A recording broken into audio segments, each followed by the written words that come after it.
Welcome to my Commodore 64 Games Memories. This is where I look at old games and some of the technical details behind them. Let's get into it. Today we have Crazy Comets, published in 1985 by Martech, developed by Simon Nicol, and the musician was of course Rob Hubbard. When I had this game on a dodgy copied C15 tape back in the day, a long time ago, I noticed how small and quickly this game loaded from tape. So let's have a quick little look at how much memory this game really doesn't take. I'm just adding a little breakpoint here in the tape loader just to stop at the game just before it actually runs. So yes, if you like these kind of technical deep dive videos, then please do consider liking or subscribing to this channel, or sending me a super thanks. They are always very much appreciated. I really like the flashy border effect and the audio effect of this tape loader when it's doing its work. I've previously cleared the memory so we can actually see when the game, just before it runs here, if we scroll through on the bitmap view here, each bitmap view is 16 kilobytes. The blank memory comes up as black and the used memory comes up with some white colored pixels. We can see this game kind of just uses slightly over 16, maybe 17 kilobytes. We get into this wonderful title screen here with this fantastic music. It's really punchy and it really draws you into wanting to play the game, especially with the swirling starfield effect in the background. Looking at the memory map view there in the ICU 64 debug view, we can see exactly how much code isn't running. It's actually just running a small amount of code, kind of like smack bang in the middle of memory, so probably VicBank 2, which is up at 4000 in hex. So there's a bit of code, there's some memory writing going on for probably the screen. Oh, and there's the screen there, the video memory is at 6800 in hex, and the character set is at 7000 in hex. So let's look at that screen in the graphics map in more detail. And there we go, it's just a single buffered screen. Fantastic, isn't it? And we can see that the characters from the ROM characters were changing. So the different changing characters are of course the starfield, the swirling starfield in the background. The text is of course other character based text. We can see the character set which is being used in the debug graphics map there in the bottom of the screen. And it's actually not using that many characters. Let's go back to the ROM characters. We can see that when the stars actually change their positions, the character definitions are changing. So the characters being used are actually changing. The character set definitions aren't actually changing. There isn't actually any animated character set information at all there. All of the animation is kind of like just pre-baked into different characters. Let's just zoom into that a little bit so we can see it a little bit easier. The data that's above my mouse cursor there is the screen data. We're not really interested in viewing that in the character set view, but what we want to see is that we want to see the first few characters. So I'm using the monitor MC command here for mem character, and we can see that the first few characters have these groups of 2 pixels just moving along the character and then moving into different character rows. And that's what we see here. Look, we've got a group of 2 pixels. Now it might be multicolored, so it's going to be using a specific multicolor for the character, perhaps.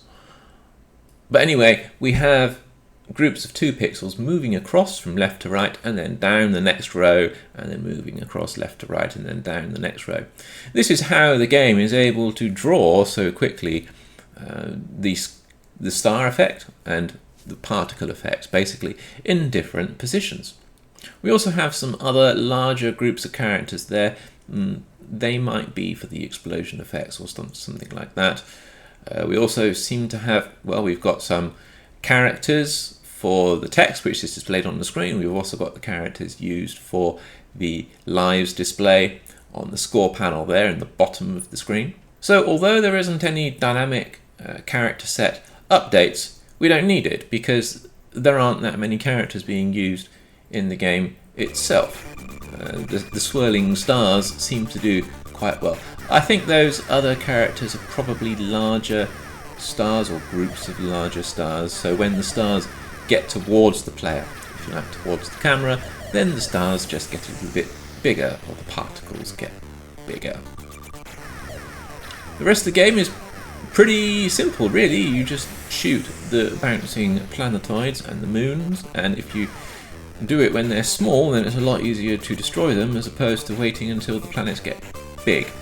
I think when the planets get big, then you're basically in a lot of trouble, because they will bounce around and then hit you and kill you. As you can see, I'm not very good at this game. But then again, I'm trying to play the game while also looking at the debug view to see exactly what's going on. So in the graphics map for the sprites, down at the bottom middle of the screen there, to the left of the character sets, we can see just how few sprites there are. There's some sprites for the planetoids and the comets, and some pickups or something like that, or the little canisters which you can shoot. When it gets back to the title screen, the main part of the title screen, we'll be able to see that the Comets logo is actually a bunch of sprites as well, because they don't appear as characters. Let's just get back to that point in the game. That won't take long. I'm not very good at this game. But the thing that I really like about this game is that the sound effects play along with the music. So if there's a lot of shooting and stuff going on, then the music channels drop out, but it still keeps the music playing along in the background. So once the sound effects over the top of the music have completed, then the music channels come back again. It's something that was actually a little bit, it was not too common, let's put it like that, back in the day. I think this is a very efficient and very mature music play routine for the period in time for when this game was released. Of course, it's Rob Hubbard, so you would expect that kind of thing. So yes, I mean, the game itself is not too huge, but it's a really well put together game. I really enjoyed playing this game back in the day. The explosion effects that you can see as well are, of course, the character-based particles. You can see those in the debug graphics map there in the text screen. You know, this game is so small in terms of memory footprint. Yeah, you know, I reckon it could almost be, with probably a little bit of tweaking, a game that you could play during a tape load, for example, or a disc load. Almost kind of like an invader load, if you remember the invader load for some of the tape games that were out there back in the day. Then the invader load was great. I think this would make a good invader load too. Although the reliance on sprites might be a slight issue. You might have to use a slower tape turbo to take into account the extra cycles during the display frame that the sprites take up. I'm just having a look at the explosion effects here. They're definitely character-based explosion effects in the graphics map. We can see that there's a whole bunch of ROM characters there that we can see when we switch the character set. So we know for sure that the explosion effects are mostly character-based. That's not a surprise based on what they look like. It reminds me of the Whizzball explosion character-based effects that were also pretty well implemented. So I think that's it for this video. If you like these kind of retro games videos, then please do consider liking or subscribing to my channel, and if you really like what I do, then a super thanks is always very well appreciated. Thank you very much for watching. Take care, have a great evening or day, wherever you are.